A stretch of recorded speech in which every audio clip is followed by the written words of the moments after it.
حضرت محمد صلی اللہ علیہ وآلہ وسلم نے ارشاد فرمایا، یہ 5 کام کرنے والا مسلمان بوڑھا جہنمی ہے اور قیامت کے دن میری شفاعت سے محروم رہے گا اور اس کا ٹھکانہ صرف اور صرف جہنم ہے۔ اس بوڑھے کی نشانی یہ ہے کہ وہ بڑھاپے میں یہ 5 عمل بسم اللہ الرحمن الرحیم۔ حضرت انس بن مالک رضی اللہ تعالیٰ عنہ روایت کرتے ہیں کہ حضور نبی کریم صلی اللہ علیہ وآلہ وسلم کے زمانے میں ایک یہودی عالم دین تھا۔ اس کا نام جلبیب تھا۔ اس کا ایک لڑکا تھا جس کا نام حباب تھا اور وہ حسن و جمال میں بہت کمال تھا، بڑا ہی خوش اخلاق اور کمال سیرت کا تھا۔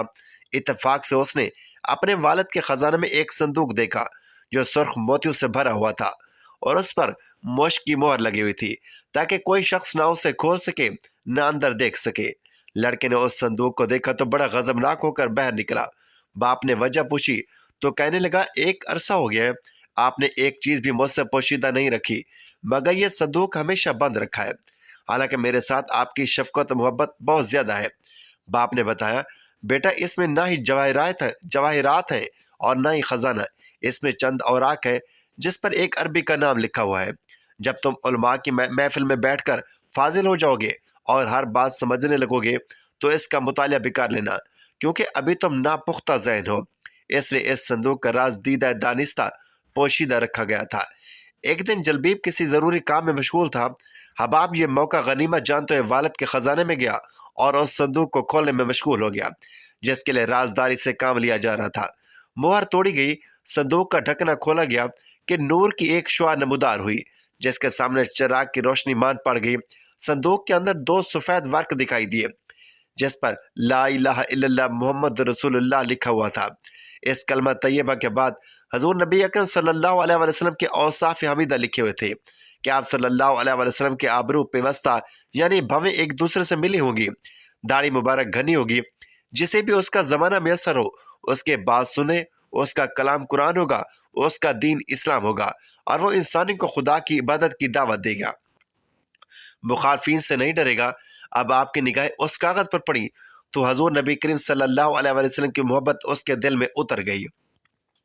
اس کاغذ کو آنکھوں پر ملا، چوما اور کہنے لگا، یا محمد صلی اللہ علیہ وسلم، کاش میں معلوم کر سکتا کہ آپ خاکی ہیں یا نوری، آسمانوں پر ہیں یا زمین پر، دریاؤں میں رہتے ہیں یا جنگلوں میں۔ اس نے اپنی معرومی اور سوگواری کا اس انداز سے اظہار کیا کہ بے ہوش ہو گیا۔ چند لمحوں بعد اس کی والدہ بھی اس کے کمرے میں آئی۔ بیٹے کو بے ہوش پا کر حیران رہ گئی۔ اس کے باپ کو بلایا۔ بیٹے کو اس حالت میں دیکھ کر اس کے چہرے سے چہرہ ملنے لگا، ماتھے کو چومنے لگا، رو رو کر اپنے بیٹے کی بے ہوشی پر حسرت و غم کا اظہار کرنے لگا۔ جب نوجوان لڑکا ہوش میں آیا، والدین کو اپنے سرانے غم زدہ اور پریشان پایا، مگر غصے میں آ کر کہنے لگا، اے والد محترم، تم میری آنکھوں کی روشنی نہیں دیکھتے اور بڑھاپے کے باوجود اس رحمت الہی سے محفوظ نہیں ہوئے۔ آپ مجھے کفر کی تعلیم دے رہے ہیں اور شریعت محمدیہ صلی اللہ علیہ وسلم اور اس کی اتباع سے محروم رکھنے کی کوشش کرتے ہو۔ باپ یہ باتیں سنتے ہی غصے میں پاگل ہو گیا، لڑکے کو بالوں سے پکڑا اور زمین پر دے مارا اور زور زور سے مارنے لگا۔ جب اس کا ظلم حد سے بڑھ گیا تو حی بن اخطب آئے۔ انہوں نے دیکھا کہ باپ بیٹے کو ایذا دینے کو پاگل ہوا جا رہا ہے۔ انہوں نے اسے زبردستی منع کیا مگر وہ کسی صورت بچے کو سزا دینے سے نہ رکتا تھا۔ لوگوں نے اس سے بچے کا قصور پوچھا تو کہنے لگا، اس کا قصور تو سزائے قتل کے لائق ہے، جب تک میں اسے قتل نہ کر دوں میں اس کو مارتا رہوں گا۔ پھر اس نے بتایا، یہ دین محمد صلی اللہ علیہ وسلم پر ایمان لے آیا ہے، اپنے آباء و اجداد کا مذہب ترک کر چکا ہے۔ ان لوگوں نے اس بچے کو نصیحت کرنا شروع کی اور کہا، بیٹا لوگ تو ہم سے دینی تعلیم حاصل کرتے ہیں، لوگ ہماری اتباع کرتے ہیں، لیکن تم محمد رسول اللہ صلی اللہ علیہ وسلم کی اتباع میں لگے ہو۔ اسے چھوڑ دو اور اپنے باپ دادا کے دین پر قائم رہو۔ لباب کہنے لگا، میں سوچ بچار کرنے کے بعد ان وہمی اور فرسودہ دینوں کو ترک کر چکا ہوں اور محمد صلی اللہ علیہ وسلم کے صراط مستقیم کو اختیار کر لیا ہے، ان پر ایمان لائے ہوں۔ ان لوگوں نے اس نوجوان کو بڑی الٹی سیدھی نصیحتیں کی مگر وہ اپنے نیک ارادے پر ڈٹا رہا۔ ان یہودی مشائخ نے کہا، کیونکہ یہ لڑکا ناز و نخرے کا پلا ہوا ہے، زندگی کے مصائب اور تکالیف کا احساس نہیں رکھتا۔ اس یہودی لڑکے نے اپنے بیٹے کو کہا، جاؤ بیٹا سودا لے کر آؤ۔ تو وہ گیا۔ لڑکا راستے سے گزر رہا تھا کہ اس کی نظر حضور اقدس صلی اللہ علیہ وسلم پر پڑی اور حضور اقدس صلی اللہ علیہ وسلم کی نظر مبارک بھی اس لڑکے پر پڑی۔ وہ لڑکا وہیں بیٹھ گیا اور لڑکے کو بیٹھے بیٹھے کافی دیر ہو گئی۔ ادھر اس لڑکے کا باپ اس کے انتظار میں کبھی گھر کے اندر جاتا اور کبھی باہر نکلتا۔ لڑکا کہاں رہ گیا؟ آیا نہیں ابھی تک۔ اس انتظار میں سورج غروب ہو گیا اور مغرب کی نماز ہوگی۔ جب لڑکا مڑ کر شام کو گھر آیا تو باپ نے پوچھا، ارے نادان، اتنی تاخیر کر دی واپس آنے میں؟ باپ نے بڑے غصے میں کہا کہ بڑا نادان اور پاگل ہے، میں نے کہا تھا جلدی آنا، تم اتنی دیر کر کے آئے ہو اور تمہیں سودا لینے بھیجا تھا، تم خالی ہاتھ لوٹے ہو۔ اس لڑکے کے باپ نے زوردار آواز سے کہا، سودا کہاں ہے؟ سودا کہاں ہے؟ بیٹا بولو، سودا تو میں خرید چکا ہوں۔ لڑکے کے باپ نے کہا، کیا پاگل آدمی ہے، تم کو میں نے سودا لینے بھیجا تھا، سودا تمہارے پاس ہے نہیں اور کہتا ہے سودا خرید چکا ہوں۔ باپ، یقین کرے بابا، سودا خرید چکا ہوں۔ باپ بولا، تو دکھاؤ کہاں ہے تمہارا سودا۔ کاش، بیٹے نے کہا، کاش تیرے پاس وہ آنکھیں ہوتی تو تجھے دکھاتا میرا سودا کیا ہے۔ میرے بابا نے، میں تجھے کیا بتاؤں، میں کیا سودا خرید لایا ہوں۔ باپ نے بولا، چل چھوڑ، رہنے دے۔ اس کے بعد اس یہودی عالم کا بیٹا ہر روز حضور اقدس صلی اللہ علیہ وسلم کی خدمت میں بیٹھنے لگا۔ وہ یہودی کا اکلوتا بیٹا تھا۔ یہودی لڑکے سے بہت زیادہ پیار کرتا تھا، اس لیے اس نے اپنے لڑکے سے کچھ نہ کہا۔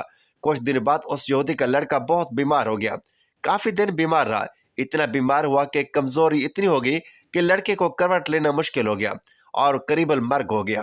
یہودی بہت پریشان تھا، پھر بھاگا اور حضور اقدس صلی اللہ علیہ وسلم کی بارگاہ اقدس میں گیا اور بولا، میں آپ کے پاس آئی ہوں اور آپ تو جانتے ہیں کہ میں یہودی ہوں، مجھے آپ سے کوئی اتفاق نہیں، مگر میرا لڑکا آپ کو دل دے گیا ہے اور قریب المرگ ہے، آپ کو رات دن یاد کر رہا ہے، کیا ممکن ہے کہ آپ اپنے اس دشمن کے گھر آ کر اپنے عاشق کو ایک نظر دیکھنا پسند کریں گے؟ کیا یہ میری آرزو پوری ہو جائے گی کہ میرا لڑکا مرنے سے پہلے آپ صلی اللہ علیہ وسلم کا دیدار کر لے؟ وہ کسی اور چیز کی آرزو نہیں کر رہا۔ آپ صلی اللہ علیہ وسلم نے یہ نہیں فرمایا کہ میں جاؤں گا یا نہیں جاؤں گا، بلکہ آپ صلی اللہ علیہ وسلم نے ارشاد فرمایا، ابو بکر اٹھو، عمر اٹھو، علی چلو چلیں، عثمان آؤ، باقی بھی جو سب ہیں سب چلیں، اپنے عاشق کا دیدار ہم بھی کریں، اپنا دیدار اسے بھی کراتے ہیں، آخری لمحہ ہے، آنکھیں بند کرنے سے پہلے اسے ہم کچھ دینا چاہتے ہیں، چلو چلتے ہیں۔ حضور اقدس صلی اللہ علیہ وسلم یہودی کے گھر پہنچے تو لڑکے کی آنکھیں بند تھیں۔ حضور اقدس صلی اللہ علیہ وسلم کا سراپا کرم ہی کرم ہے۔ لڑکے کی پیشانی پر آپ صلی اللہ علیہ وسلم نے اپنا دست اقدس رکھا، لڑکے کی آنکھیں کھل گئیں، جیسے زندگی لوٹ آئی ہو، جس میں طاقت آ گئی ہو، ناتوانی میں جوانی آئی، آنکھیں کھلی، رخ مصطفیٰ صلی اللہ علیہ وسلم پر نظر پڑی، ہلکی سی چہرے پر مسکراہٹ آئی، لب کھل گئے، مسکراہٹ پھیل گئی۔ حضور اقدس صلی اللہ علیہ وسلم نے ارشاد فرمایا، بس اب کلمہ پڑھو۔ لڑکا اپنے باپ کا منہ تکنے لگا تو وہ یہودی بولا، میرا منہ کیا دیکھتا ہوں، ابو القاسم یعنی محمد ابن عبداللہ جو بھی کہتے ہیں کر لو۔ لڑکا بولا، یا رسول اللہ صلی اللہ علیہ وسلم، میرے پاس تو کچھ بھی نہیں۔ آپ صلی اللہ علیہ وسلم نے ارشاد فرمایا، بس تم کلمہ پڑھو، میں جانوں اور جنت جانے۔ تو جنت تو میری، جنت بھی تو میری ہے نا، جنت میں لے جانا یہ میرا کام ہے۔ لڑکے نے کلمہ پڑھا، جب اس کے منہ سے نکلا محمد رسول اللہ، روح جسم مبارک سے نکل گئی، کلمے کا نور اندر چلا گیا، آنکھیں بند ہوئی، لب خاموش ہوئے۔ اس لڑکے کا باپ وہ یہودی بولا، محمد صلی اللہ علیہ وسلم، میں اور آپ دونوں مخالف ہیں، اس لیے یہ لڑکا اب میرا نہیں رہا، اب یہ اسلام کی مقدس امانت ہے، کاشان نبوت صلی اللہ علیہ وسلم سے اس کا جنازہ اٹھے تب بھی اس کی عزت ہے، لے جاؤ اس کو۔ پھر آپ صلی اللہ علیہ وسلم نے فرمایا، صدیق اٹھاؤ، عمر اٹھاؤ، عثمان آگے بڑھو، بلال آؤ تو صحیح، چلو کندھا دو، سب اٹھاؤ اسے۔ حضور اقدس صلی اللہ علیہ وسلم جب یہودی کے گھر سے نکلے تو یہ فرماتے جا رہے تھے، اس اللہ رب العزت کا شکر ہے جس نے میرے صدقے سے اس بندے کو بخش دیا، اس اللہ رب العزت کا شکر ہے جس نے میرے صدقے سے اس کو بخش دیا۔ اللہ اکبر، کیا مقام ہوگا اس عاشق کی میت کا جس کو علی، عثمان، ابو بکر، عمر بن خطاب اور بلال حبشی رضی اللہ تعالیٰ عنہ جیسی مشہور شخصیات کاندھا دے رہے ہوں۔ اور آگے آگے حضور اقدس صلی اللہ علیہ وسلم ہوں، قبر تیار ہوئی، کفن پہنایا گیا، حضور اقدس صلی اللہ علیہ وسلم قبر کے اندر تشریف لے گئے، قبر میں کھڑے ہوئے اور کافی دیر کھڑے رہے اور پھر اپنے ہاتھوں سے اس عاشق کے میت کو اندر اتارا۔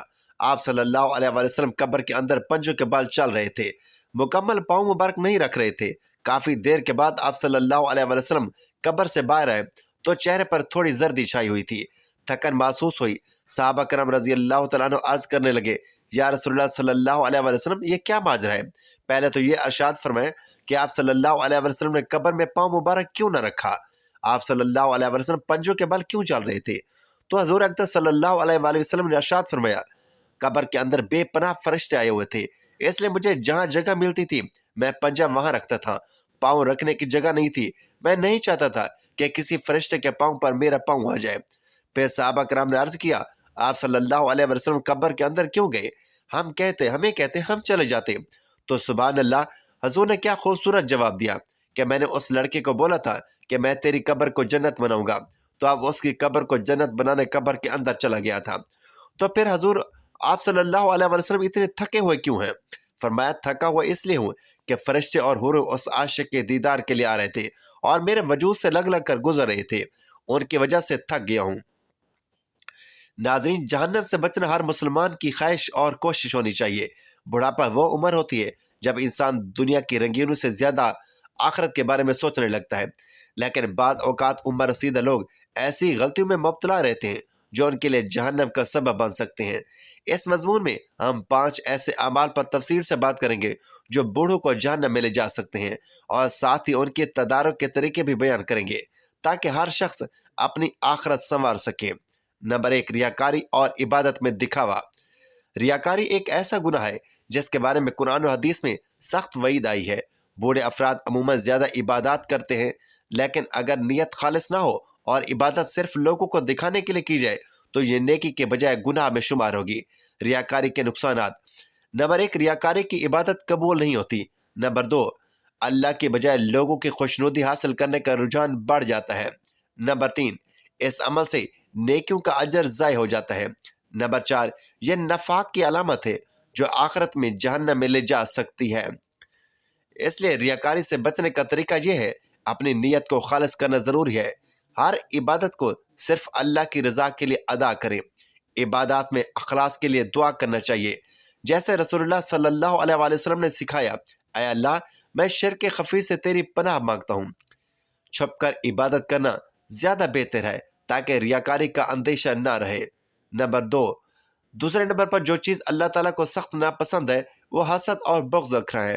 بڑھاپے میں بعض لوگ اپنے زندگی کے تجربات کی بنیاد پر دوسرے کے لیے بغض اور حسد رکھنے لگتے ہیں، جو کہ ایک بڑا گناہ ہے۔ اس کے نقصانات درج ذیل ہیں۔ نمبر 1، حسد نیکیوں کو برباد کر دیتا ہے، جیسا کہ حدیث میں ہے، حسد نیکیوں کو اس طرح کھا جاتا ہے جیسے آگ لکڑی کو جلا دیتی ہے۔ نمبر 2، حسد کرنے والا ہمیشہ بے چین اور پریشان رہتا ہے۔ نمبر 3، حسد انسان کو ناانصافی اور ظلم پر میل کر سکتا ہے۔ نمبر 4، یہ انسان کے دل کو سخت اور بدنیت بنا دیتا ہے۔ حسد سے نجات کا طریقہ، اللہ کی تقسیم پر راضی رہیں اور شکر ادا کریں۔ دوسروں کی نعمتوں کو دیکھ کر ان کے لیے خیر کی دعا کریں۔ قرآن و حدیث کی روشنی میں اپنی اصلاح کریں اور حسد سے بچنے کے لیے مستقل کوششیں کریں۔ تیسری چیز، بڑھاپے میں جو اللہ تعالیٰ کو سخت ناپسند ہے وہ ظلم اور ناانصافی ہے۔ بڑھاپے میں بعض افراد اپنی اولاد، بہو یا دیگر رشتہ داروں پر ظلم اور ناانصافی کرنے لگتے ہیں۔ مثلا جائیداد میں ناحق کسی کو محروم کر دینا، بہو سے برا سلوک کرنا یا ملازمین کے ساتھ زیادتی کرنا۔ بڑھاپے کے یہ عمل اللہ تعالیٰ کو سخت ناپسند ہے اور ایسے لوگوں کو درج ذیل نقصانات کا سامنا کرنا پڑتا ہے۔ نمبر 1، ظلم کرنے والا دنیا اور آخرت دونوں میں سزا پائے گا۔ نمبر 2، ظلم کی وجہ سے اللہ کی رحمت سے محرومی ہو جاتی ہے۔ نمبر 3، مظلوم کی بد دعا ظالم کے لیے ہلاکت کا سبب بن سکتی ہے۔ نمبر 4، قیامت کے دن ظلم کا حساب دینا بہت مشکل ہوگا۔ اس لیے انصاف پسندی اپنائیں اور ہر کسی کا حق ادا کریں۔ اگر کسی پر ظلم کیا ہو تو فوری معافی مانگیں اور اس کا ازالہ کریں۔ اللہ سے ڈرتے رہیں اور ظلم سے بچنے کے لیے دعا کریں۔ چوتھا کام جو بوڑھوں کا اللہ تعالیٰ کو پسند نہیں ہے وہ بد زبانی اور غیبت ہے۔ بوڑھے افراد بعض اوقات دوسروں پر تنقید اور بد زبانی کرنے کے عادی ہو جاتے ہیں، جس سے غیبت اور بہتان تراشی کے گناہوں میں مبتلا ہو جاتے ہیں اور انہیں درج ذیل گناہوں کا سامنا کرنا پڑتا ہے۔ نمبر 1، غیبت کرنا ایسا ہے جیسے اپنے مردہ بھائی کا گوشت کھانا، جیسا کہ قرآن میں آیا ہے، اور تم میں سے کوئی اپنے مردہ بھائی کا گوشت کھانا پسند کرے گا۔ نمبر 2، بد زبانی اور غیبت لوگوں میں نفرت پیدا کرتی ہے۔ نمبر 3، یہ گناہ قیامت کے دن نیکیوں کے ضیاع کا سبب بنے گا۔ نمبر 4، زبان کے غلط استعمال سے انسان اللہ کی ناراضگی مول لے سکتا ہے۔ زبان کی حفاظت کریں اور نرمی اور محبت سے بات کریں۔ دوسروں کے عیب تلاش کرنے کی بجائے اپنی اصلاح پر توجہ دیں۔ غیبت سے بچنے کے لیے اپنے دل میں تقوی پیدا کریں اور ہمیشہ سچ بولیں۔ نمبر 5، نماز میں سستی اور فرض عبادات سے غفلت۔ بڑھاپے میں بعض لوگ یہ سوچ کر عبادات میں سستی کر دیتے ہیں کہ آپ تو زندگی کا زیادہ حصہ گزر چکا ہے، حالانکہ یہ وقت اللہ کی طرف رجوع کا سب سے اہم موقع ہوتا ہے۔ عبادات میں سستی کے نقصانات۔